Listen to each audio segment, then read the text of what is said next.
জেনেই কয়েকজন আপত্তি জানিয়েছেন, কথা বলেছেন। কথা বলা নিয়ে আমি ধন্যবাদ জানাই মসজিদ কমিটির সকলকে, আজকে আমাকে এই সুযোগ করে দেয় আপনাদেরকে সালাম জানাবার, আপনার কাছে দোয়া চাইবার। হুজুরকে ধন্যবাদ জানাই, উনি এত সুন্দর বয়ান আমাদের সকলের জন্য বললেন।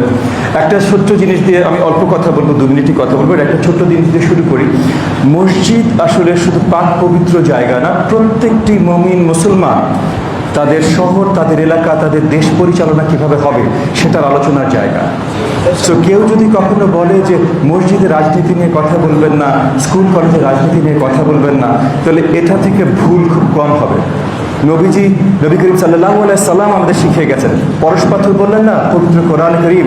আরেকটা পরশ পাথর হলো নবী করিম সাল্লাল্লাহু আলাইহি সাল্লাম। উনার সংস্পর্শে আসলে বা উনি উনার জীবন দশার যার ঘটনা রেখে গেছেন, আমরা সেগুলো যখন জানি, সেগুলো যখন ফলো করতে চেষ্টা করি, তখন সেই পরশ পাথরের ছোঁয়ায় আমরা দ্বীনের পথে সঠিকভাবে প্রবাহিত হই। সো সিরাতুল মুস্তাকিমের পথে যদি থাকতে হয়, তাহলে নবী করিমের পথে থাকতে হবে। আর নবী করিমের পথে যদি থাকতে হয়, তাহলে মসজিদকে ওই মর্যাদা দিতে হবে যে সকল মুমিন মুসল্লি যেন সেখানে মন খুলে কথা বলতে পারেন। আপনি পারেন, আমি পারি, আমরা সকলে পারি। আমরা কে কাকে পছন্দ করি সেটা পরে। আগামীতে আমাদের সবার তো দেশটাকে গড়তে হবে, আমাদের এলাকাটাকে গড়তে হবে। এই আপনাদের বৃহত্তর তাজমহল রোডে আমি একটা বাসা নিয়েছি। খুব শীঘ্রই এখানে এসে আপনাদের মাঝে থাকা শুরু করব। আমি আশা রাখবো তখনও আপনারা আমাকে একটু কথা বলতে দিবেন, এবং আমি সর্বদা আপনাদের মাঝে থাকবো আপনাদের কথা শুনবার জন্য। আমার একটা মাত্র কাজ, একটা মাত্র দায়িত্ব আমাদের জোটের থেকে আমি পেয়েছি, আপনাদের সেবা করার দায়িত্ব। এই দায়িত্বটা যেন আমি সঠিকভাবে পালন করতে পারি, এটার জন্য আপনাদের সকলের সহযোগিতা চাই।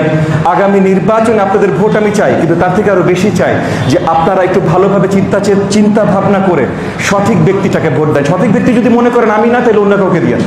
কিন্তু আমি আপনাদের কাছে এতটুকু আহ্বান জানাই, এতটুকু চাই, আপনারা সঠিক ব্যক্তিটাকে ভোট দিয়েন। কারণ এটা ছাড়া আমাদের দেশ, আপনার এলাকা, কোনো কিছু আমরা সঠিক পথে নিতে পারবো না, আমরা সম্মিলিতভাবে সিরাতাল মুস্তাকিমে থাকতে পারবো না।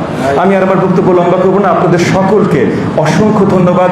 আমার জন্য দোয়া রাখবেন, এই দেশ জাতির জন্য দোয়া রাখবেন, একে অপরের জন্য দোয়া রাখবেন। ইনশাআল্লাহ সামনে আমরা আপনাদের স্বপ্নের দ্বীনের পথে চলে এরকম বাংলাদেশ সৃষ্টি করতে সক্ষম হব। জি, আসসালামু আলাইকুম ওয়া রাহমাতুল্লাহি ওয়া বারাকাতুহু। বড় করেন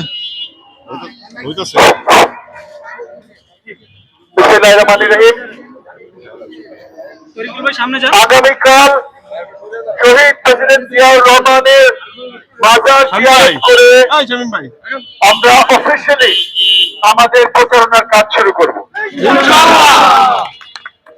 আমি আপনাদের সকলকে, আজকে যতজন আছেন সকলকে আহ্বান জানাই, আমাদের শরীক যত দল আছে সকল দলের নেতৃবৃন্দ এবং আপনারা এলাকাবাসীদের কাছে খবর পৌঁছে দেন, তাদের মধ্যে যারা ইচ্ছুক আমাদের প্রচারণা একদম শুরু থেকে তারা আমাদের সঙ্গে থাকতে চান, তারা যেন আগামীকাল সকাল 10টা থেকে 11টার ভেতরে আমরা শহীদ প্রেসিডেন্ট জিয়াউর রহমানের মাজার জিয়ারত করব। একত্রিত ভাবে ওনার মাজারে শ্রদ্ধা জানিয়ে আমাদের অফিসিয়াল প্রচারণা শুরু হবে।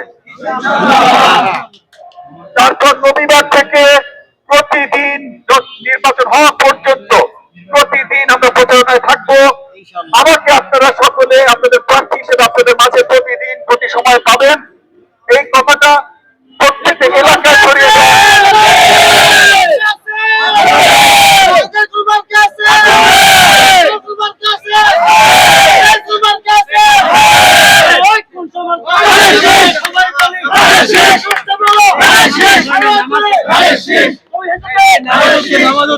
এর মধ্যে আপনারা সকলে সকল স্কুল কলেজ যত জায়গা আছে জনসমাগম হয়, সবার সাথে আমাদের সম্পৃক্ততা দরকার। তো আপনারা সবাই কিন্তু যেন সবচেয়ে আমরা সফলভাবে করতে পারি, জনগণের কাছে সফলভাবে পৌঁছতে পারি, সেটার ব্যবস্থা করবেন এই আশা রেখে আজকে বাদ জুমা আমি আমার বক্তব্য লম্বা করছি না। ইনশাআল্লাহ আগামীকাল সকালে আমাদের প্রচারণার প্রথম কর্মসূচি থেকে শেষ পর্যন্ত নির্বাচনের দিন পর্যন্ত আপনাদের সকলকে সাথে পাবো এই আশা রেখে বক্তব্য শেষ করছি। আপনাদের সকলকে অসংখ্য ধন্যবাদ। আসসালামু আলাইকুম ওয়া রাহমাতুল্লাহি ওয়া বারাকাতুহু।